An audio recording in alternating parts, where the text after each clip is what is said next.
Na lição dessa semana do Vem Segue-me, nós lemos 3 eventos importantes que aconteceram com o povo de Israel. Obviamente aconteceram outros eventos, mas 3 deles me chamam muita atenção. E é como o Senhor vê as coisas e como os homens veem as coisas. É sobre isso que nós vamos falar hoje. Meu nome é Eduardo Tomazini, eu estou aqui da Central do Livro de Mórmon para ajudar você a colocar em prática o Vem Segue-me na sua vida. Se você ainda não é inscrito no canal, se inscreve para receber outros vídeos, não apenas meus vídeos, mas de outras pessoas que também estão lá, que são vídeos maravilhosos. E também dá o seu like se você gostar do vídeo. E se você também quiser fazer seus comentários, eu gosto muito de lê-los. Então essa semana a gente está vendo vários eventos aconteceram ali com o povo de Israel. O primeiro deles foi que o povo começou a reclamar muito, mas muito, na verdade, para Moisés, né, murmurando contra Moisés e porque ele os tirou da terra do Egito e levou eles para o deserto para comer aquele maná, aquela água ruim, amarga, enfim. Eles começaram a reclamar de tantas coisas. O Senhor os abençoou tanto, né? O Senhor deu a eles tantas e tantos milagres aconteceram, mas ainda assim eles murmuravam. E é interessante o que acontece aqui nesse primeiro momento. Moisés foi e fez uma oração ao Senhor, ele até disse para o Senhor assim, Senhor, mata-me, porque eu não aguento mais esse povo. E aí o Senhor falou para ele, olha, vamos fazer o seguinte, vamos chamar 70 homens para te ajudar, eu vou colocar o espírito de profecia nesses homens, eu vou fazer com que eles te ajudem a aliviar o seu pesado cargo, seu pesado chamado, né? esse fardo, né? Que ele carregava, que era o povo de Israel. E aí Moisés ficou feliz, tá bom. Aí foram chamados 70 homens e todos estavam ali na frente do templo e aí o Senhor então derramou o seu espírito sobre aqueles 70 homens e eles profetizaram. E aí eles foram embora. Moisés também foi embora, todo mundo. Ficaram 2 homens ali e eles ficaram ali naquele momento meditando tal, e o Espírito do Senhor desceu sobre eles. Vamos ver o que aconteceu exatamente na Escritura, né? O Senhor então se manifesta àqueles 2 homens, eles recebem revelação e eles começam a profetizar. E aí então correu um moço e anunciou a Moisés e disse: Eudade e Medade profetizam no acampamento. E Josué, filho de Num, servo de Moisés, um de seus jovens escolhidos, respondeu e disse: Senhor meu, Moisés, proíbe-lhe. Então essa é a visão dos homens. É isso que eu queria enfatizar aqui. Então a gente vê que os homens eles têm essa visão. Não, temos um profeta e somente o profeta pode receber revelação. Na verdade, o profeta ele recebe revelação para a igreja. Mas para as nossas próprias vidas, ou às vezes para algum familiar, ou para alguém próximo de nós, ou se o Senhor se manifestar para que você fale para alguém de alguma coisa que o Senhor deseja, também você pode ser usado como instrumento para isso. Então, aí Moisés tem a visão do Senhor, olha a visão do Senhor através de Moisés. Porém, Moisés lhe disse: Quem dera que todo o povo do Senhor fosse profeta, e que o Senhor pusesse o seu espírito sobre ele. Então, olha a visão dos homens aí, não, só o profeta, só Moisés podia receber revelação, e olha a visão do Senhor. Não, todos podem receber revelação. Revelação para a igreja, quem recebe é o profeta de Deus, é o presidente da igreja. Porém, todos nós podemos receber revelação. Numa outra ocasião, num outro momento, também ainda nessa lição, nós vemos um outro evento que mostra isso perfeitamente, que é a serpente de bronze. Né? O povo havia pecado de tanto murmurar, de tanto reclamar. O Senhor então mandou serpentes venenosas sobre o povo e o povo começou a morrer. E aí Moisés, como sempre, intercedendo pelo povo, ele foi lá, orou ao Senhor, conversou com o Senhor, e aí então eu vou ler aqui também na íntegra, que eu acho que é muito interessante. Está em Números 21, de 7 a 9. Pelo que o povo foi a Moisés e disse: Pecamos, porquanto falamos contra o Senhor e contra ti. Ora ao Senhor que tire de nós essas serpentes. Então Moisés orou pelo povo. E disse o Senhor a Moisés: Faze uma serpente ardente e põe-na sobre uma haste. E acontecerá que todo aquele que for mordido e que olhar para ela, viverá. E Moisés fez uma serpente de bronze e pô-la sobre uma haste. E acontecia que, se alguma serpente mordesse alguém e ele olhasse para a serpente de bronze, ficava vivo. Então, essa foi olha que interessante, né? A visão, né, do Senhor. Falou: olha, a minha visão é o seguinte: eu vou fazer uma serpente e todo aquele que olhar para essa serpente vai ser curado. É simples assim. E talvez por essa simplicidade é que muitos morreram, né? Então veja a visão dos homens agora. Isso a gente lê no livro de Mórmon com mais detalhes. Infelizmente nós não temos no livro de Números tantos detalhes sobre esse episódio da serpente de bronze, mas no livro de Mórmon a gente encontra bastante coisa a respeito. Então no livro de Alma, por exemplo, e Nefe também, eles falam o seguinte: eis que Moisés dele falou, sim, e eis que um símbolo, está falando de Cristo, né? Eis que Moisés dele falou de Cristo, e eis que um símbolo foi levantado no deserto, a fim de que todo aquele que olhasse vivesse. E muitos olharam e viveram. Poucos, porém, compreenderam o significado daquelas coisas, e isso devido à dureza de seu coração. Mas houve muitos tão obstinados que nem quiseram olhar, e, portanto, pereceram. Ora, a razão pela qual não queriam olhar era que não acreditavam que isso os curaria. E o que tinham a fazer era olhar. E por causa da simplicidade do método, ou seja, da facilidade dele, houve muitos que pereceram. Então, olha a visão dos homens. O Senhor, na visão dele, ele falou assim: eu vou criar algo simples, para que se ele olhar simplesmente, ele vai ser curado. Agora, na visão dos homens era: mas isso é tão simples, isso não vai mudar em nada, isso não vai me curar, isso não vai fazer nenhum benefício para mim.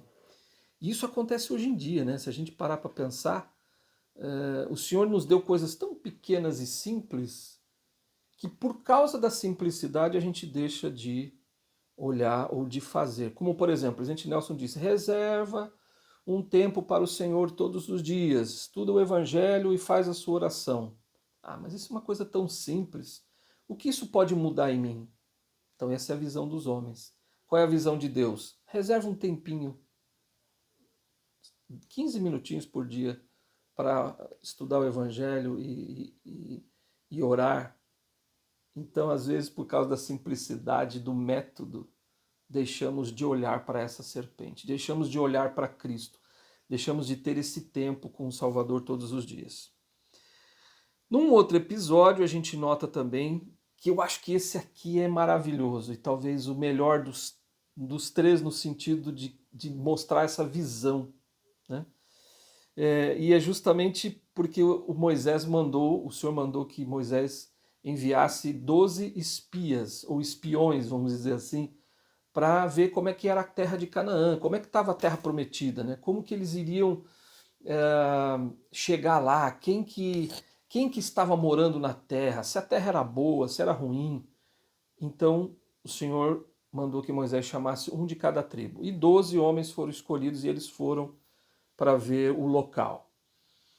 Quando eles chegaram lá, eles viram, os 12 viram o que tinha na terra, viram as pessoas que moravam lá, os povos que estavam lá, viram os povos que moravam em volta, enfim, eles viram tudo, absolutamente tudo.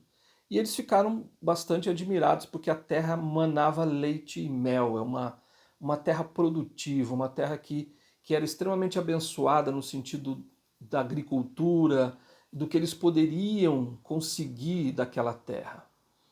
Mas o interessante é que a gente vai ver, nós vamos ver agora a diferença da visão dos homens e da visão do Senhor, dos servos do Senhor. Quando a pessoa está com o Espírito de Deus, como é que ela enxerga as coisas?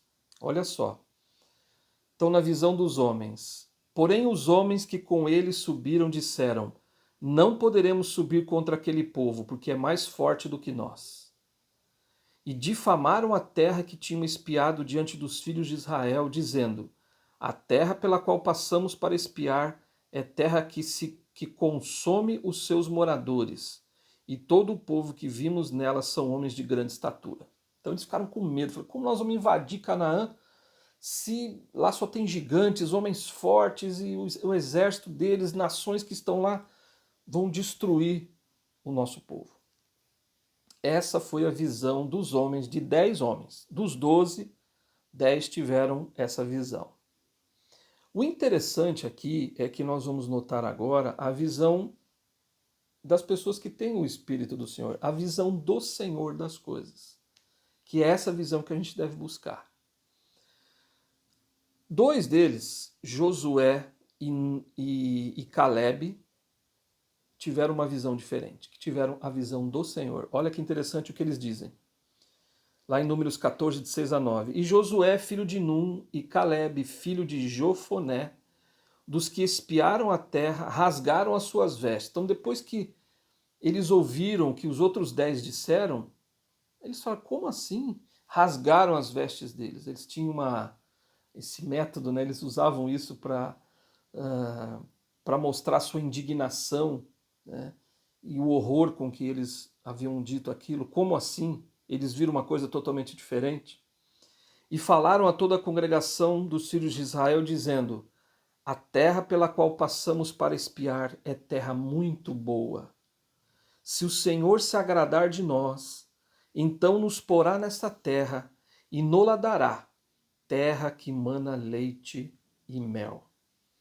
Tão somente não sejais rebeldes contra o Senhor, e não temais o povo dessa terra, porquanto são eles nosso pão.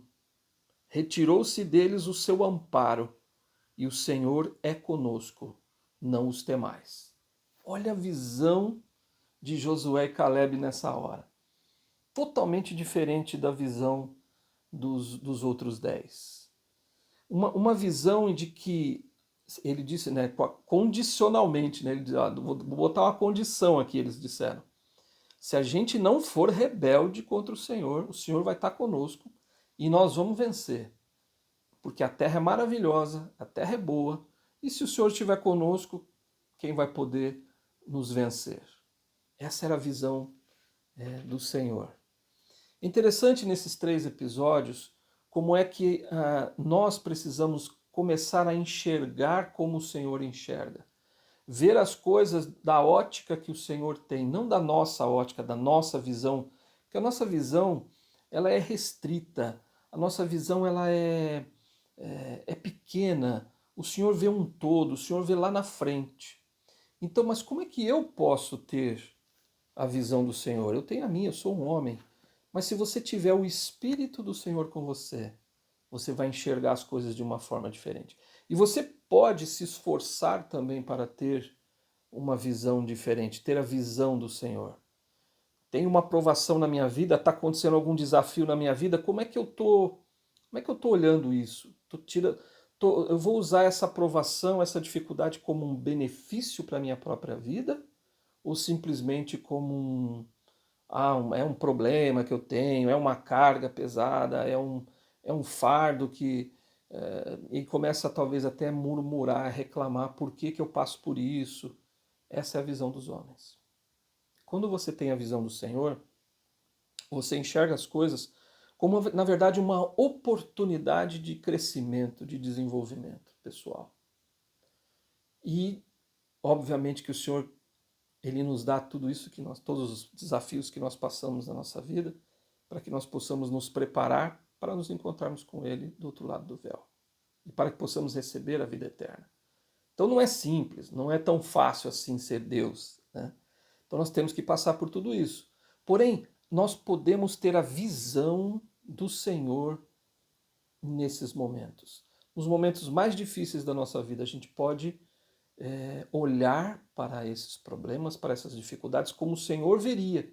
Se Cristo estivesse no meu lugar, com essa provação que eu estou tendo hoje, como é que ele reagiria? É assim que devemos pensar. Mas eu queria contar uma história que eu gosto muito, é uma historinha interessante. Provavelmente é uma história fictícia, mas mostra bem como é que a visão das coisas, né?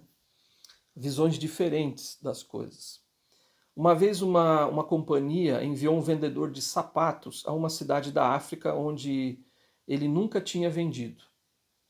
Ele era um dos vendedores mais antigos e experientes e esperava grandes resultados. Logo após sua chegada à África, o vendedor escreveu para a companhia dizendo o seguinte: é melhor vocês me chamarem de volta. Aqui ninguém usa sapatos. Foi chamado de volta. Então a empresa levou ele de volta. A companhia decidiu então enviar outro vendedor que não possuía muita experiência, mas era dotado de grande entusiasmo. Era otimista. A companhia achava que ele seria capaz de vender alguns pares de sapatos. Pouco tempo depois de sua chegada, ele enviou um telegrama urgente para a empresa dizendo: por favor, envie todos os sapatos disponíveis. Aqui ninguém usa sapatos. Olha que interessante, né? O primeiro, não, aqui ninguém usa sapato, não vão vender nada. O outro, não, aqui ninguém usa sapato, não vão vender muito. Então, é essa forma que a gente precisa, como esse segundo vendedor, nós precisamos olhar para as coisas com mais otimismo, com mais esperança, com mais fé. Porque as coisas podem parecer de uma forma, assim, olhando como o homem vê, mas se a gente olhar como o Senhor vê, a gente vê perspectiva diferente, oportunidades diferentes em cima daquele desafio. Eu também gosto muito da história essa história verídica de um brasileiro, né, o Fernando Fernandes. Ele é famoso, né, conhecido aí na televisão. O Fernando Fernandes, ele em 2009 ele sofreu um acidente de carro. Ele era modelo, era atleta e ele era muito bom no que ele fazia. E ele tinha uma carreira muito promissora. E ele foi jogar futebol com o pai, com os amigos, e quando ele está voltando, ele sofre um acidente. E nesse acidente, ele acabou dormindo, né? E acabou morrendo. O carro colidiu com uma árvore. E aí, então, nessa colisão, ele quebrou duas vértebras e perdeu os movimentos das pernas. Ele conta, até assisti já uma palestra dele falando sobre isso. Ele disse que quando ele soube, ele estava lá deitado, né? E ele achou, ele olhou assim e falou: não, acho que tá tudo bem comigo, né? Quando ele acorda no hospital, porque ele foi desacordado, né? E ele falou assim: ah, tá tudo bem comigo, eu tô bem, tá tudo certo. Só que ele não sabia ainda que ele não movimentava as pernas. Até que então ele percebeu que ele não conseguia movimentar, e aí os médicos, a família disse: olha, você perdeu os movimentos das pernas para sempre. Aquilo foi um choque para ele. E ele disse que ficou mais ou menos uns 10 dias em luto, em luto total, né? Ficando pensando sobre aquilo, por que aconteceu isso comigo, e ele ficou digerindo toda aquela situação de ficar paraplégico, né? E aí então ele conta, né? Ele disse o seguinte: o quadro de saúde de Fernando Fernandes ficou irreversível. Ele passou por uma cirurgia de descompensação da medula e fixação da coluna. Além disso, o atleta ainda passou por tratamentos intensivos. Depois da recuperação no hospital, o ex-modelo quis retomar a vida por meio do esporte, quando decidiu entrar na paracanoagem. Então ele foi lá e começou a fazer paracanoagem. A dedicação de Fernando valeu a pena, pois ele se tornou campeão mundial e uma referência no esporte. E ele disse uma coisa que me tocou bastante. Olha a visão, né, que a gente tem que ter das coisas. Ele disse assim: o dia em que eu sentei em uma cadeira de rodas, tudo virou novo para mim. Eu virei uma criança sedenta por conhecimento e descobri novos caminhos. A sociedade criou o limite para aquele homem, né? Que está em uma cadeira de rodas. Então ele disse o seguinte: olha o que o Fernando Fernandes diz. Não, não é esse o limite. Quem define o limite sou eu. Então, com essa visão, eu perdi os movimentos das pernas, mas a minha vida não acabou. Eu tenho muito pela frente, eu posso realizar muita coisa. E ele, num esforço gigantesco, ele conseguiu muitas e muitas coisas. Para você ter uma ideia, ele se tornou tetracampeão mundial de paracanoagem, tricampeão pan-americano, tetracampeão sul-americano e tetracampeão brasileiro de paracanoagem. Então, essa é a visão que a gente tem que ter das coisas. A visão do Senhor é uma visão otimista, é uma visão de esperança. Pode até parecer que as coisas que podem acontecer na sua vida, ou as coisas que estão acontecendo à sua volta, na sua própria vida, na vida de alguém muito, muito próximo, pode parecer assim, puxa, isso não vai, olha, é terrível, não vai dar certo, vai ser ruim, vai ser um fardo, vai ser triste. Mas lembre-se de como o Senhor olharia para isso, como que o Senhor enxerga isso. Procure ter essa visão, uma visão otimista, uma visão de fé, uma visão de esperança. Essa é a visão que o Senhor quer que você tenha, assim como como aquelas experiências que eu contei, tanto dos espias, né? Olha a visão dos espias, a visão do Senhor, daqueles dois homens de Josué e Caleb. Seja como Josué e Caleb. Tenha essa visão de que o Senhor pode dar muito, mesmo que pareça que as coisas não vão dar muito certo. Lembre-se que se você estiver com o Senhor, se você tiver a visão do Senhor, você vai ter muito sucesso em tudo que você fizer. O Senhor vai te abençoar. Te vejo no próximo vídeo.